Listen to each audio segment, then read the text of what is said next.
A continuación vamos a explicar el método Epsilon NTU, que es el método alternativo que vamos a utilizar para cálculo y diseño de intercambiadores de calor, después de haber visto los inconvenientes que presenta el método del factor corrector del incremento de temperaturas logarítmico medio. Bien, para utilizar este método vamos a primero definir cuál es la potencia máxima intercambiada en un intercambiador de calor genérico que vamos a llamar Q punto máximo. Y es simplemente la potencia máxima que se puede intercambiar en un intercambiador en contracorriente.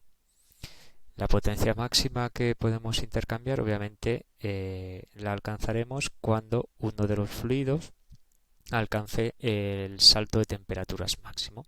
Y el salto de temperaturas máximo que tengo en cualquier intercambiador es la diferencia entre la temperatura caliente a la entrada, que es la temperatura máxima, y la temperatura del fluido frío a la entrada, que es la temperatura mínima.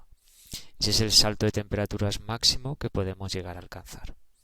No obstante, cuando vimos los perfiles de temperaturas, en el caso en contracorriente vimos que el salto máximo de temperaturas lo alcanza uno de los dos fluidos y que las curvas son cóncavas o convexas dependiendo de qué capacidad calorífica de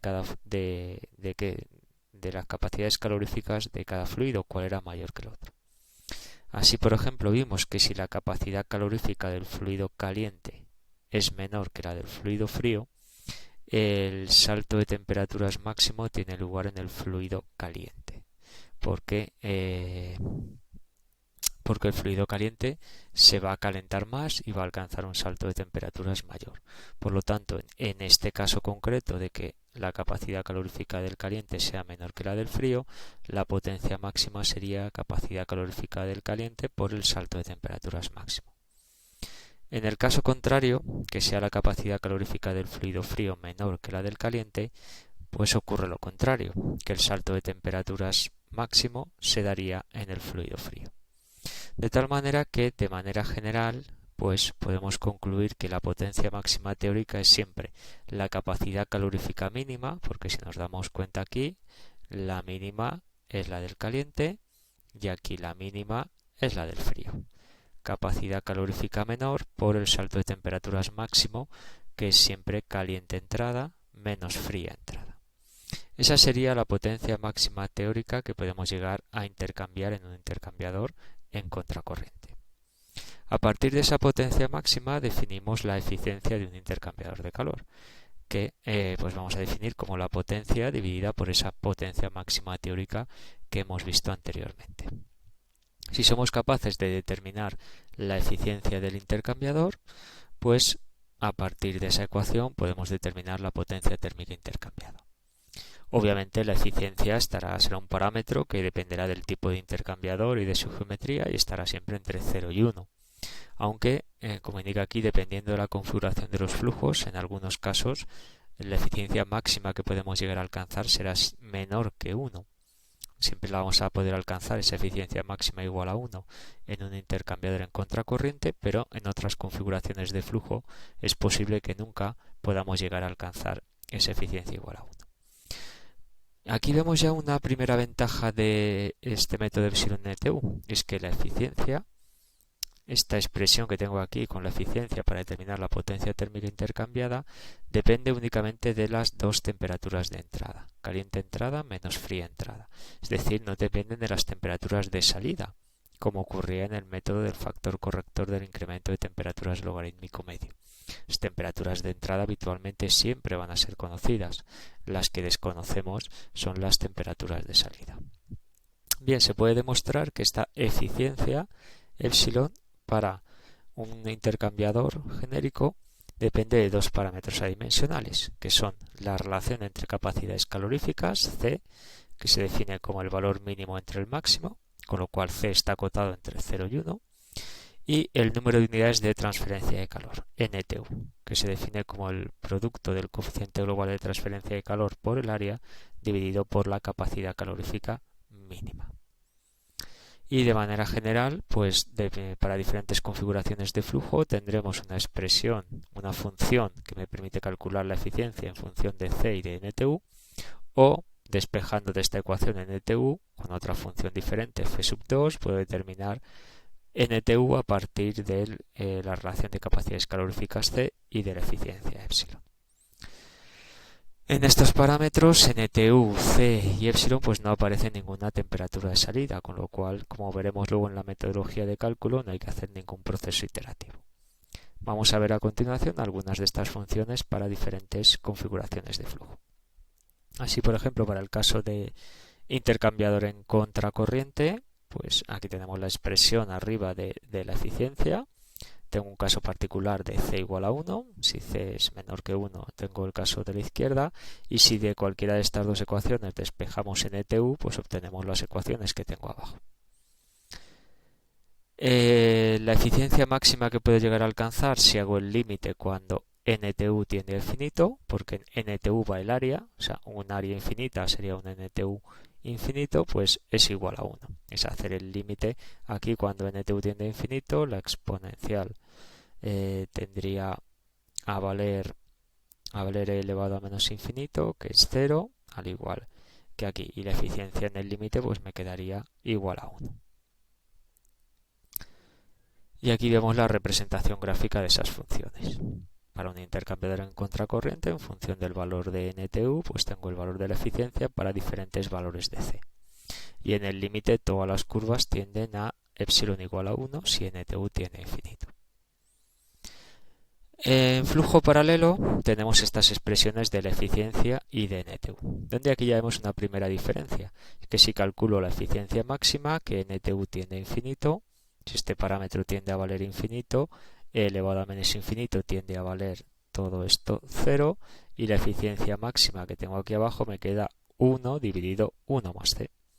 Es decir, por ejemplo, si C vale 1, las dos capacidades caloríficas son iguales, la eficiencia máxima es 1 medio, 0,5. Veamos la representación gráfica del caso en paralelo. Pues aquí estamos viendo el caso de C igual a 1, como esta curva hace una asíntota horizontal para valores de NTU elevados que tiende a valer 0,5. La eficiencia máxima vemos que en un intercambiador en flujo paralelo es mucho menor que la que podemos llegar a alcanzar en contracorriente. Pero no solo es que la eficiencia sea menor, sino que la eficiencia máxima que podemos llegar a alcanzar está acotada. Es decir, por mucho que haya un intercambiador gigantesco, muy largo, con un área infinita, si tengo una relación de capacidades caloríficas, por ejemplo, de 0,25, mi eficiencia no va a pasar de 0,8.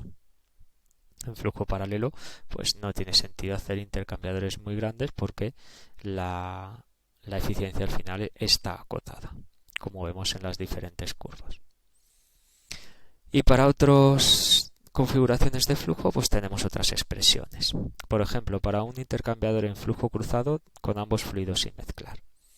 Aquí vamos a representar primero, que es lo que estamos viendo aquí, el perfil de temperaturas para este caso particular, que tiene un valor de C igual a NTU igual a 1. Es un caso concreto. Pero lo que quiero destacar es que veamos cómo es el perfil de temperaturas cuando tengo dos fluidos sin mezclar. En este caso, el fluido caliente, que sería este fluido se mueve en esta dirección. ¿De acuerdo? Entraría, aquí estoy representando la temperatura dimensional, temperatura menos temperatura del frío a la entrada, dividido por caliente entrada menos frío entrada. De tal manera que el fluido caliente que entra por aquí entra a la temperatura máxima, que sería expresada en forma dimensional 1, y se mueve en esa dirección. Por otro lado, el fluido frío, que lo vamos a pintar de color azul, entra por aquí, se mueve en esa dirección. El fluido frío a la entrada, la temperatura dimensional sería 0, entra por aquí, vale 0. Y al estar los dos fluidos sin mezclar, el perfil de temperaturas perpendicular a la dirección de cada flujo vemos que no es uniforme, que no es constante, porque por ejemplo aquí el fluido frío, en este punto sale una temperatura por encima de 0,6 y a la salida vemos que está por debajo de 0,4. Lógicamente este punto está más cerca de la entrada del fluido caliente, con lo cual se calienta más esta zona que esta otra. Y algo parecido le ocurre al perfil de temperaturas del fluido caliente, que entra con un perfil uniforme igual a 1, pero a la salida este está a una temperatura más alta que este otro punto que está a una temperatura por debajo de 0,4. Lógicamente, este punto de aquí está más frío porque está en la zona de entrada del fluido frío. Eso es lo que queremos expresar cuando decimos que ambos fluidos están sin mezclar, que el perfil de temperaturas perpendicular a la dirección de cada uno de los flujos no es uniforme en la sección, sino que va variando. Para este caso concreto de intercambiador con ambos fluidos sin mezclar, las expresiones de la eficiencia epsilon, tenemos en este caso una solución aproximada, no es solución exacta analítica, pero es una solución bastante próxima con un error menor del 2%, sería esta ecuación que tenemos aquí. Donde si quiero despejar en ETU, pues me dice no hay solución explícita, hay que despejarlo numéricamente de la expresión anterior. ¿De acuerdo? No podemos despejar de ahí directamente en ETU, con lo cual habrá que usar un método numérico para obtenerlo si lo necesitamos. Si ambos fluidos son sin mezclar, la eficiencia máxima que podemos llegar a alcanzar sí que es 1, como en un intercambiador en contracorriente. Y estas serían las curvas de los perfiles de las eficiencias en función de NTU para un intercambiador en flujo cruzado con ambos fluidos sin mezclar. Veamos ahora un intercambiador con ambos fluidos mezclados y veamos primero la diferencia que hay en el perfil de temperaturas.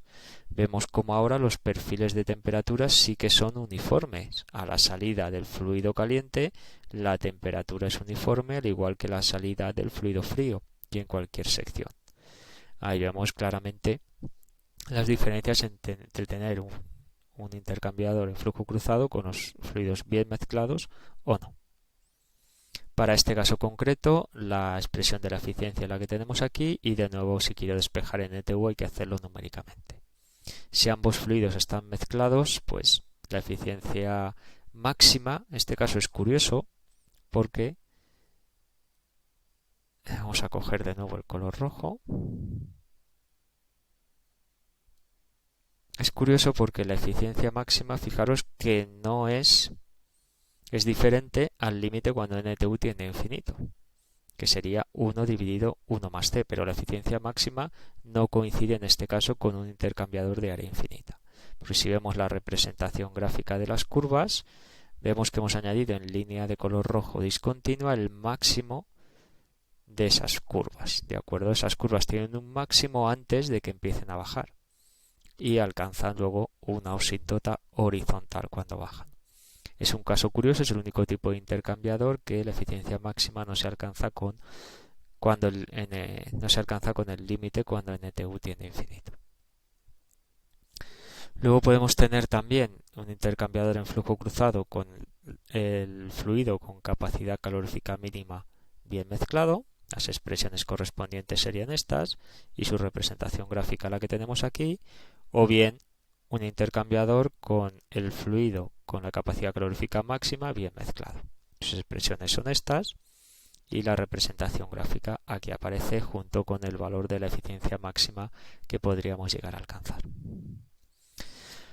Y por último nos quedan los intercambiadores tubo-carcasa. Vamos a ver las expresiones de la eficiencia de NTU para, primero, un paso por carcasa. Un paso por carcasa y un número par de pasos por tubo. Pueden ser 2, 4, 6, 8, es indiferente.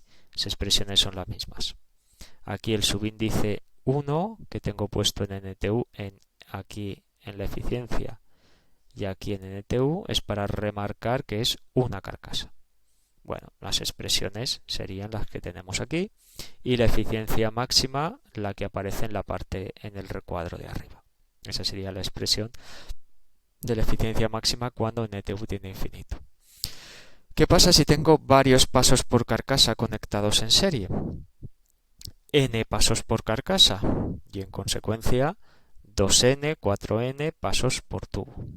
Bien, para este caso la expresión de la eficiencia sub n, si la capacidad calorífica es menor que 1 sería esta y si es igual a 1 la que aparece aquí.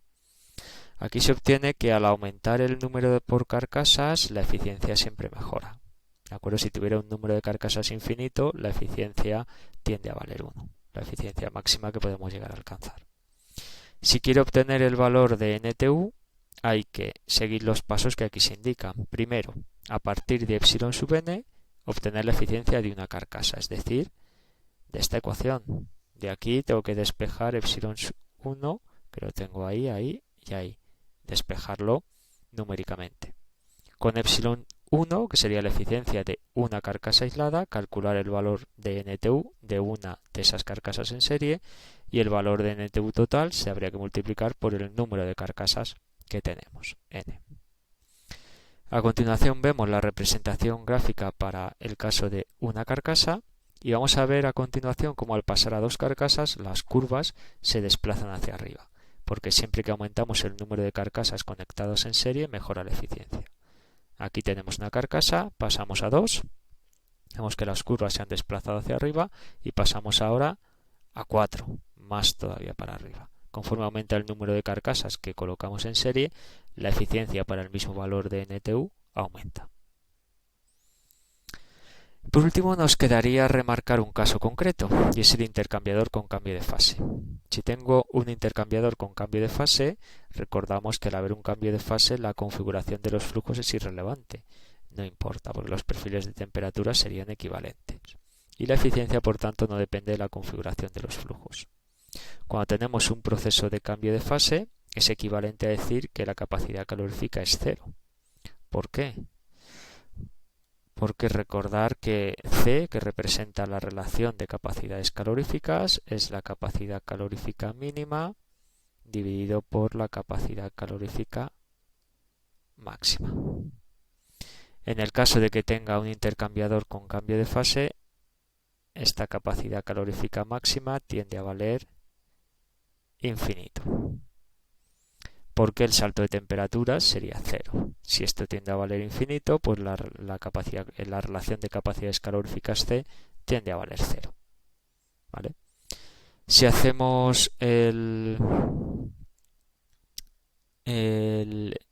buscamos el límite cuando C tiende a valer cero en cualquiera de las expresiones que hemos visto anteriormente, se obtiene siempre la misma ecuación, 1 menos la exponencial de menos NTU. Esta ecuación que tenemos aquí. Si volvemos a cualquiera de las gráficas anteriores, por ejemplo las de los intercambiadores tubo-carcasa, vemos que la curva de C igual a 0, que es esta, siempre es la misma. Esa que tengo ahí es la misma curva, no cambia. Es siempre la que me da para un valor de NTU fijo la eficiencia más elevada, C igual a 0 con un cambio de fase. Esa curva siempre es la misma, de acuerdo a esta expresión. A modo comparativo, aquí tenemos comparando diferentes configuraciones de flujos para un valor de C igual a 1, vemos que las eficiencias más altas se alcanzan para el caso en contracorriente o para flujo cruzado sin mezclar, que ambas pueden llegar al valor máximo de la eficiencia igual a 1. Luego estaría flujo cruzado con un fluido sin mezclar, intercambiador tubo-carcasa con una carcasa, flujo cruzado mezclados y siempre el valor mínimo paralelo.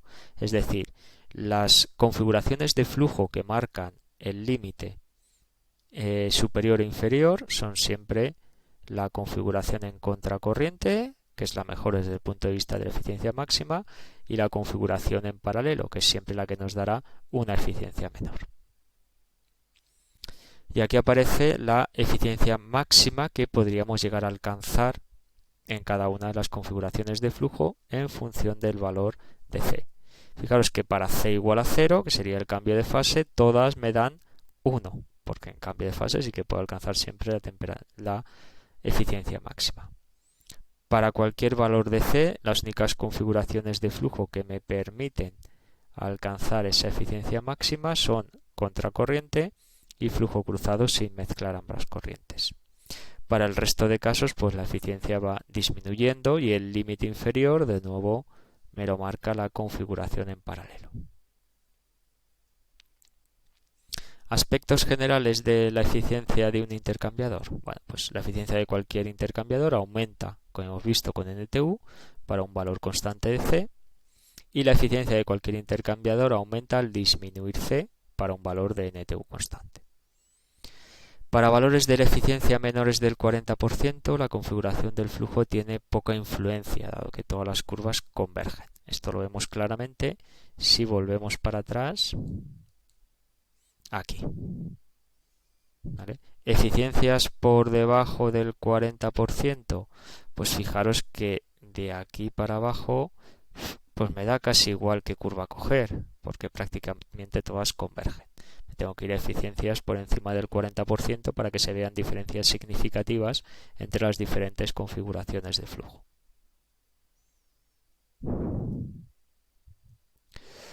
Cuando hay un proceso de cambio de fase, la eficiencia del intercambiador es independiente de la configuración de los flujos y existe un valor límite de la eficiencia máxima que vale para el caso de flujo en contracorriente y flujo cruzado con las dos corrientes sin mezclar 1. Para procesos de cambio de fase también esa eficiencia máxima vale 1 y para cualquier otro caso la eficiencia siempre será menor que la unidad. ¿Cómo aplicamos el método epsilon NTU para diseñar o calcular un intercambiador? Bien, empezamos por un problema de diseño, donde se supone que me dan las 4 temperaturas, caliente y fría, entrada y salida, y queremos determinar el área del intercambiador, queremos determinar la geometría. Bien, pues a partir de las temperaturas de entrada de la potencia intercambiada, que es conocida, y de la capacidad calorífica mínima, determinamos la eficiencia. Determinamos la relación entre capacidades caloríficas, determinamos el coeficiente global de transferencia de calor y a partir de epsilon y de c, con cualquiera de las funciones f sub 2 que hemos visto anteriormente, obtenemos el valor de NTU y de NTU despejamos el área de intercambio. Problema de diseño. Problema de cálculo.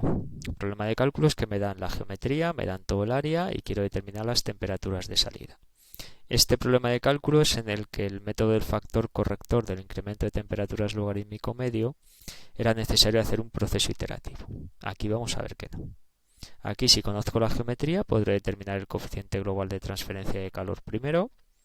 Una vez conocido, puedo calcular la relación entre capacidades caloríficas y el valor de NTU, porque conozco el coeficiente global U. Y a partir de NTU y de C, con cualquiera de las funciones que hemos visto f sub 1 anteriormente y de la geometría del intercambiador, pues obtenemos la eficiencia. Y con la eficiencia puedo determinar la potencia. Pero fijaros que soy capaz de determinar la potencia intercambiada sin ninguna temperatura de salida, solo con las dos temperaturas de entrada, caliente entrada y fría entrada. Esas siempre van a ser conocidas. No necesito suponer las temperaturas de salida porque soy capaz de determinar la potencia intercambiada sin esas temperaturas de salida. Una vez que conozco la potencia, pues ya sí que puedo determinar las temperaturas de salida a partir del balance de energía global en cada una de las dos corrientes.